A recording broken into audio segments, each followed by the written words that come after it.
CA में intermediate के students, जिन बच्चों ने सिर्फ एक ही ग्रुप दिया था जून 25 में, ये वीडियो उन बच्चों के लिए है क्योंकि आज आपकी एग्जामिनेशन होती है खत्म। आपने आगे क्या करना चाहिए, व्हाट नेक्स्ट, उसी के बारे में इस वीडियो में हम लोग बात करने वाले हैं। तो चलिए यार वीडियो को स्टार्ट करते हैं फटाफट फटाफट फटाफट, है ना। वीडियो स्टार्ट करने से पहले मैं आपको बता देता हूँ कि एएससी के यूट्यूब चैनल पे आपको सारे एमसीक्यू के सॉल्यूशंस मिल जाएंगे, टेलीग्राम पे भी आपको मिल जाएंगे, इंस्टाग्राम पे भी आपको सारे सॉल्यूशन मिल जाएंगे और बहुत जल्दी detail solution of the remaining paper भी हम लोग लेकर आएंगे। जो डिस्क्रिप्टिव पार्ट होता है उसका भी सोल्यूशन हमारे यूट्यूब चैनल पे हम लोग जल्दी जल्दी लेकर आना शुरू करेंगे। एक्सपेक्ट करो आप परसों तरसों से एक एक सब्जेक्ट की वीडियो आपको मिलना शुरू हो जाएंगे। तो लेट्स स्टार्ट यार। तो आ जाइए फटाफट फटाफट। क्या सर एग्जाम हो गया है, क्या करें और क्या ना करें? तो चलो यार, मैं बच्चों को 3 कैटेगरी में डिवाइड कर रहा हूँ। हो सकता है एक बच्चा ऐसा जो 100% गारंटीड है उसको कि मैं पास होने वाला हूँ। तो इस बच्चे के लिए तो मेरा एक सिंपल सा सजेशन है, आप आपका टाइम वेस्ट ना करें और आप आपकी ग्रुप 2 की तैयारी शुरू करें।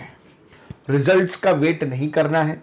आपके रिजल्ट्स जो इंस्टीट्यूट ने बोला है 11 अगस्त तक आने की एक्सपेक्टेशंस है। तो जो बच्चे को पता है कि मैं ग्रुप 1 पास होने वाला हूँ, वो 11 अगस्त तक वेट नहीं करेगा, वो अपने ग्रुप 2 की तैयारी इमीडिएटली क्या करेगा, स्टार्ट करने वाला है। ये बच्चे के लिए मैंने ये बात बता दी।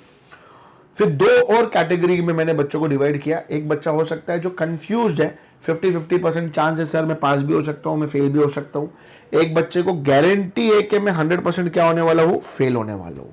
तो ये बच्चे लोगों के साथ मैं कुछ बातचीत करने वाला हूँ कि सर अभी हमने क्या करना चाहिए और क्या नहीं करना चाहिए। सबसे पहले ये जो बच्चे जिनको लग रहा है अभी हम फेल होने वाले हैं या भैया अभी 50-50% चांस है, तो सबसे पहले आप ले लीजिए मेरे प्यारे बच्चे, 7 से 8 दिन का ब्रेक ले लो मिनिमम का, मैक्सिमम 10 डेज का ब्रेक ले लो, एक ब्रेक ले लो, है ना। आपकी एग्जामिनेशंस खत्म हो गई है, आपके हिसाब से एक बहुत बड़ा युद्ध आप लड़कर आए हो, तो वो युद्ध से आप लड़ने के आने के बाद आपको थोड़ी सी एक शांति चाहिए, इसलिए आप 7-8 दिन का मिनिमम ब्रेक, मैक्सिमम 10 डेज का ब्रेक ले लो। उसके बाद भाई साहब बहुत इंपॉर्टेंट है हमारे लिए, हमको फिर से स्टार्ट करना है। हमको जब स्टार्ट करना है, रिस्टार्ट करना है, हमको एक पॉजिटिव माइंडसेट के साथ स्टार्ट करना है, हमको एक राइट माइंडसेट के साथ स्टार्ट करना है, क्योंकि हम रिस्टार्ट करने वाले हैं। हमारा पूरा प्रोसेस, पूरी हमारी जर्नी दिसंबर 25 की। तो सर जब हम ये जर्नी स्टार्ट करेंगे दिसंबर 25 की, तो उस वक्त पे हमको क्या करना चाहिए? तो सबसे पहले आपको सेल्फ इवैल्यूएशन करना है मेरे प्यारे बच्चे। जो बच्चे रह गए भैया, वो जिनको लग रहा है कि हम रह जाएंगे, सेल्फ इवैल्यूएशन करना पड़ेगा। क्या इवैल्यूएट करना पड़ेगा आपको बैठकर, कि आपने क्या किया और आपको क्या करना था, what you did and what is required to be done result pass करने के लिए, और इसके बीच में वरायंस कितना है। और बाद में भैया मेरे को 10 चीज करनी थी, मैंने 2 चीज करी, तो 8 चीज का वरायंस हो गया। तो अब मेरे को जो वरायंस है, जो डिफरेंस है, उसके ऊपर काम करना पड़ेगा। सिंपल सी बात है, बट आपको लिख के तो लेना पड़ेगा कि what was required to be done and what is done by me. कोई पर्टिकुलर टास्क को अचीव करने के लिए, कोई पर्टिकुलर एग्जामिनेशन को क्लियर करने के लिए, कोई पर्टिकुलर गोल को अचीव करने के लिए, उसको अचीव करने के कुछ रिक्विजिट्स रहेंगे ना, कुछ करना पड़ेगा ना। तो क्या करना चाहिए था और हमने क्या किया, वरायंस होगा दोनों के बीच में। तो वरायंस को अपने को, वो गैप को अपने को मिनिमाइज करना पड़ेगा वर्क करके। Will have to work on that. Sir जैसे जैसे मैं आपको बताता हूँ कि कॉमनली होता क्या है, आपके बीच में वरायंस क्यों आया रहेगा। आपने सिलेक्टिव स्टडी करी होगी। सिलेक्टिव स्टडी एंड मोमेंट पे की जाती है, स्टार्टिंग में 100% सिलेबस होना चाहिए। सिलेक्टिव स्टडी लिमिटेड चैप्टर्स के लिए हो सकती है।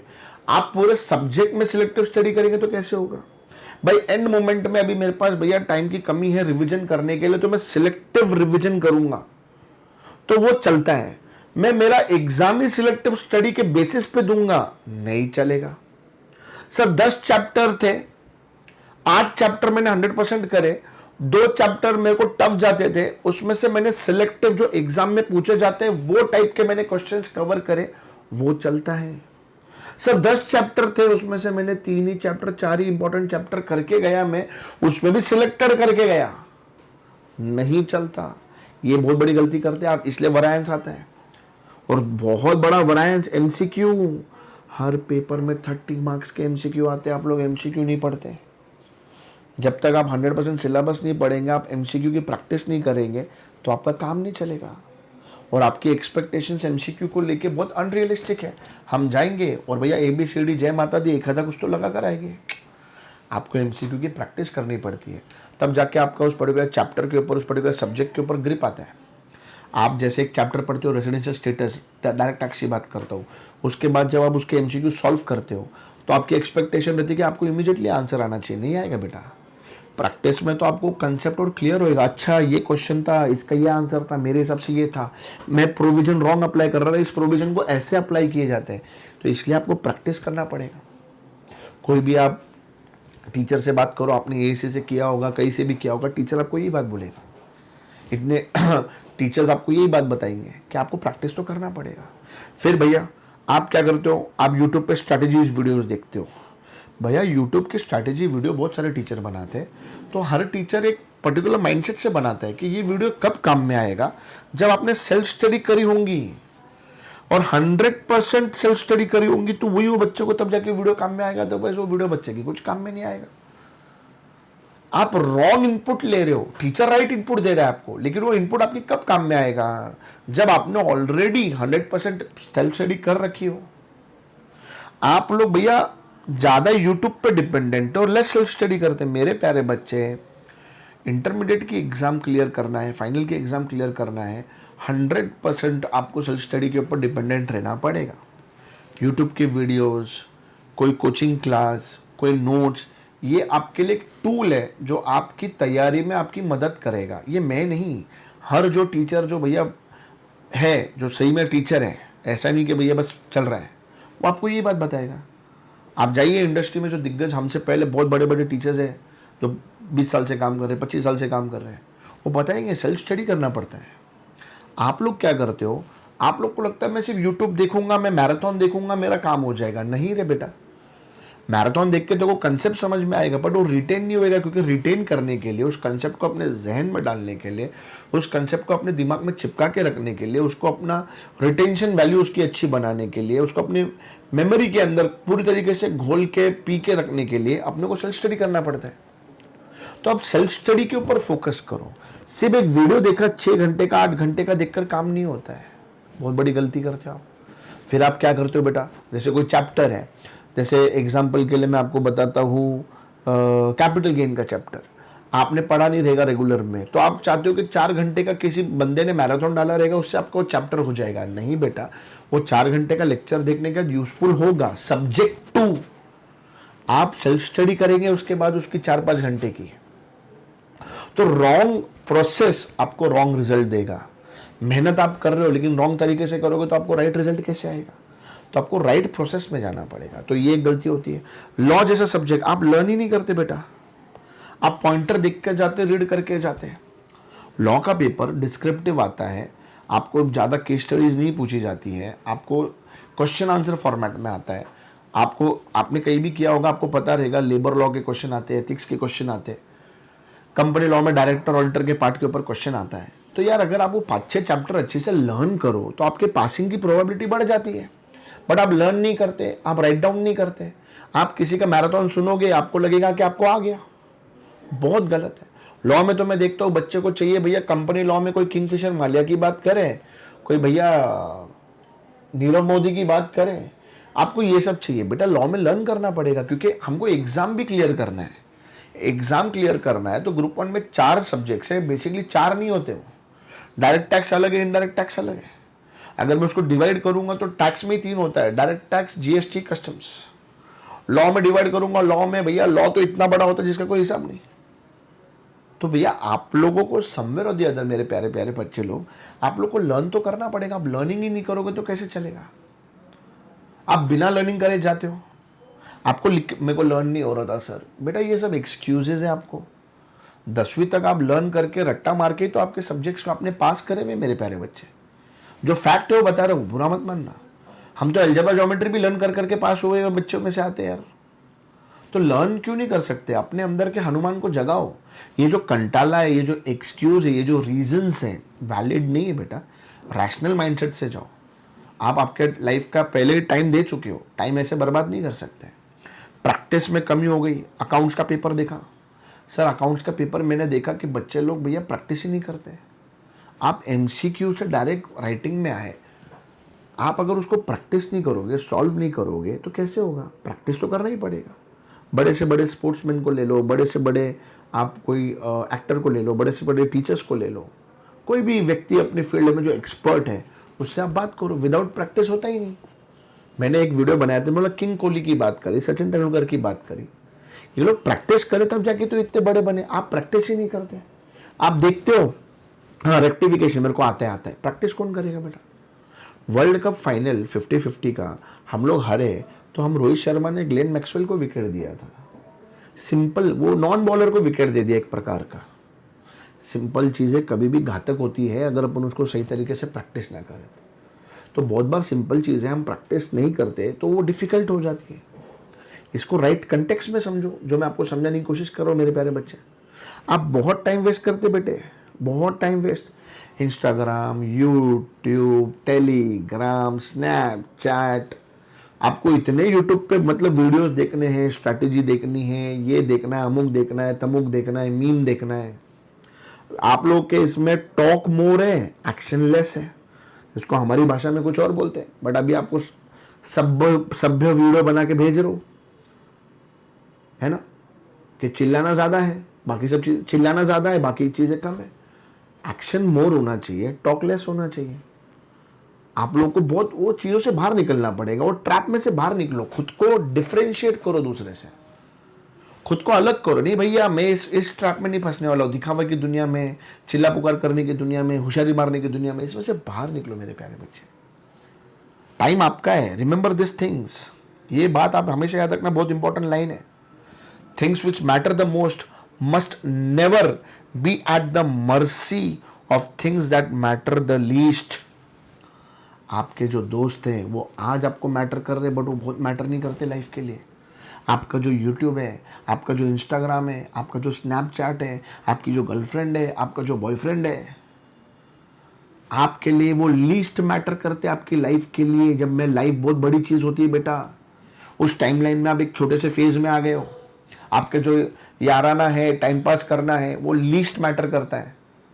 उसके लिए आप आपके करियर की बैंड बजा रहे हो। Things which matter the most क्या है? आपका करियर, आपका फ्यूचर, वो सबसे ज्यादा मैटर करता है। और हम क्या कर रहे हैं? टाइम पास कर रहे हैं। They should never be at the mercy of the things which matter the least. याद रखना बेटा, बहुत इंपॉर्टेंट बात है ये। आगे मैं आपको बताऊंगा जो एक गलती होती है, आप सीए का कंटेंट रेफर करते हो रादर देन कंटेनिंग सीएमए का कंटेंट, तो आपका रॉन्ग प्रेफरेंस है ना बेटा। आप सीएमए का मॉड्यूल रेफर करो, आप सीएमए के एमसीक्यू को रेफर करो। आप थोड़ा समझो ना, फुटबॉल एंड हॉकी की बात है, मैं रेगुलर क्लास में बताता हूँ भैया। हमारी एग्जाम फुटबॉल की नहीं है, हॉकी की है। अगर हम फुटबॉल की प्रैक्टिस करेंगे और हॉकी की एग्जाम देने जाएंगे तो टेक्निक अलग होने की वजह से हमको उस दिन दिक्कत होगी। भले बहुत सारी चीज़ें दोनों में सिमिलर दिखती है, एक बेसिक थीम की बात चल रही है, बट थीम सेम है लेकिन उसमें बहुत डिफरेंस है, ये आपको समझना पड़ेगा। With due respect to CA content also, ऐसा नहीं है कि सीए का कंटेंट अच्छा नहीं, बहुत बढ़िया कंटेंट, लेकिन अपने को अपनी एग्जाम भी तो देखना पड़ेगा। ये आप समझ के लो, आप समझदार बनो। आप ये गलतियां जो कर रहे हो बार बार, ये अच्छी बात नहीं है मेरे प्यारे बच्चे। लॉ में ये गलती होती है, आपको कंपनी लॉ में भारी बातें चाहिए। डायरेक्ट टैक्स में देखते हो किसी पीजीपी के ऊपर बच्चे फोकस करते, कैपिटल गेन में फोकस करते। अरे भैया अपना पेपर तो देखो क्या आ रहा है। तो आप नई एनालिसिस करते हो, आप टू मच डिपेंडेंट हो बेटा, टू मच डिपेंडेंट, बहुत डिपेंडेंट हो गए आप रॉन्ग चीज़ों के ऊपर। आप कवरेज नहीं करते हो 100% कवरेज, मॉड्यूल का, इंस्टीट्यूट का, पास्ट पेपर का, एमक्यूपी का, एमसीक्यू बैंक का, वर्कबुक का। बहुत बार बच्चों को ये भी नहीं मालूम मॉड्यूल कहाँ पे मिलेगा, पास्ट पेपर कहाँ पे मिलेगा, वर्कबुक कहाँ पे मिलेगा, एमसीक्यू बैंक कहाँ पे मिलेगा। बच्चा हमको बोलता है डिस्क्रिप्शन में डालो। अरे प्यारे बच्चे, आज कोई लिंक तेरे को ढूंढनी है, कुछ चीज़ें को ढूंढनी तो तेरे को मिल जाती है, पर जो तेरे सीएमए इंस्टीट्यूट के वेबसाइट पे चीज़ें तेरे को वो मतलब मिलती नहीं। कितना आलस करेगा, कितनी रईसी करेगा, तेरे अगेंस्ट जाएगी ये सब चीज़ें। It will not work in your favor. This attitude of yours, this mindset of yours is not going to lead to success. It is going to lead to downfall for your future. It's not good for you. Understand this thing. इससे ज़्यादा English में use नहीं कर पाऊंगा, इतना ही सिखाया Shruti madam ने। And you are too much dependent. ऐसा नहीं होना चाहिए। बहुत डिपेंडेंट हो गया आप यूट्यूब पे, बहुत डिपेंडेंट हो गया आप इंस्टाग्राम पे। कोई तो भी बता दे, सिलेक्टिव पढ़ाई बता दे, एंड मोमेंट पे बता दे, मैराथन बता दे। You are too much dependent बेटा। Please start working on yourself. Work on yourself, for yourself, by yourself, खत्म। मैं खुद पढ़ूंगा, खुद एनालिसिस करूंगा, खुद पास पेपर पढ़ूंगा, खुद मैं सॉल्व करूंगा, खुद मैं लर्न करूंगा। पूरा टाइम मैं डिपेंडेंट क्यों रहूं? मैं खुद कर सकता हूं। कितना डिपेंडेंट रहूंगा? मेरे को रास्ता दिखा दिया, मैं चलूंगा ना यार। अरे रास्ते पे चलूंगा, आगे जाके मैं रास्ते खुद बनाऊंगा। पर तुमको तो यार डिपेंडेंसी खत्म ही नहीं होती है। तो ये मिस्टेक हो सकती है सेल्फ इवैल्यूएशन में। एंड भैया मैं लास्ट में बोलूंगा, ये सब चीज़ों को रेक्टिफाई करो, रीस्टार्ट करो। और अब जो गलती तुमने करी है, मेरा सजेशन रहेगा कि बाबा you should give both group in December 25 में बोथ ग्रुप दीजिए। सेट ऑफ में पास होंगे। अपने रिजल्ट को चेंज करो, make things happen in your favour. खुद का भविष्य बनाने के लिए खुद को खड़ा होना पड़ेगा। डरना नहीं है, मेहनत करना। अगले 5-6 महीने हैं और जो पहले हो गया वो हो गया। लेकिन मैं अगले 5-6 महीने में जो मेरे से गलती हो गई है, मेरे जो 6 महीने बर्बाद हो रहे थे, मैं एक वाइज डिसीजन लूंगा। मैं मेहनत ज्यादा करूंगा। जो गलतियां मैंने ऊपर करी है, जो सर ने अभी बताई है, मेरे को समझ में आया और भी कुछ गलतियां हो सकती है। मैं अब दिसंबर में बोथ ग्रुप दूंगा और आगे बढ़ूंगा। तो ये आपको करना है मेरे प्यारे बच्चे, भूलना नहीं है ना। और जो बच्चे भैया 100% भैया गारंटी जिनको में हम पास होने वाले हैं, हमारी भाई साहब बैच स्टार्ट होगी ग्रुप 2 की। आप जल्द से जल्द एडमिशन ले सकते हैं। ग्रुप 2 के एडमिशन्स आप लोग ले सकते हैं मेरे प्यारे बच्चे लोग। ग्रुप 2 के जो है बैच स्टार्ट होगी भैया दिसंबर 25 एंड जून 26 के लिए एडमिशन्स ओपन है। जाके आप एडमिशन ले सकते हो। 5 जुलाई से हम लोग बैच स्टार्ट करने वाले हैं। उसके अलावा भी जो बच्चे को भैया बोथ ग्रुप देने के लिए वो तैयार हो गया माइंड से भैया, वो भी भैया ग्रुप 2 के एडमिशन्स ले सकता है। वीडियो अच्छा लगा रहेगा, प्लीज़ इस वीडियो को लाइक करना, शेयर करना, सब्सक्राइब करना। मिनिमम 100 लाइक्स इस वीडियो के अंदर आने चाहिए। कमेंट करके बताओ और क्या टॉपिक्स पे आपको चीज़ें चाहिए। तो मेरे को जो जेन्युइन लगेगा, जो बात ऐसा लग रहा है कि बच्चों के साथ करना चाहिए, तो हम वीडियोस बना पाएंगे। अब मैं वीडियोस बना रहा हूँ तो आप लोग मेरे को बताओगे तो मैं और यूट्यूब पे आपके लिए कुछ चीज़ें जो वीडियोस बना सकता हूँ मैं लेकर आऊँगा। Till that time bye bye, take care, lots of love from team AC. और पढ़ते रहो, क्योंकि पढ़ेगा इंडिया तभी जाकर बढ़ेगा इंडिया। जय हिंद, जय Maharashtra, lots of love, bye bye.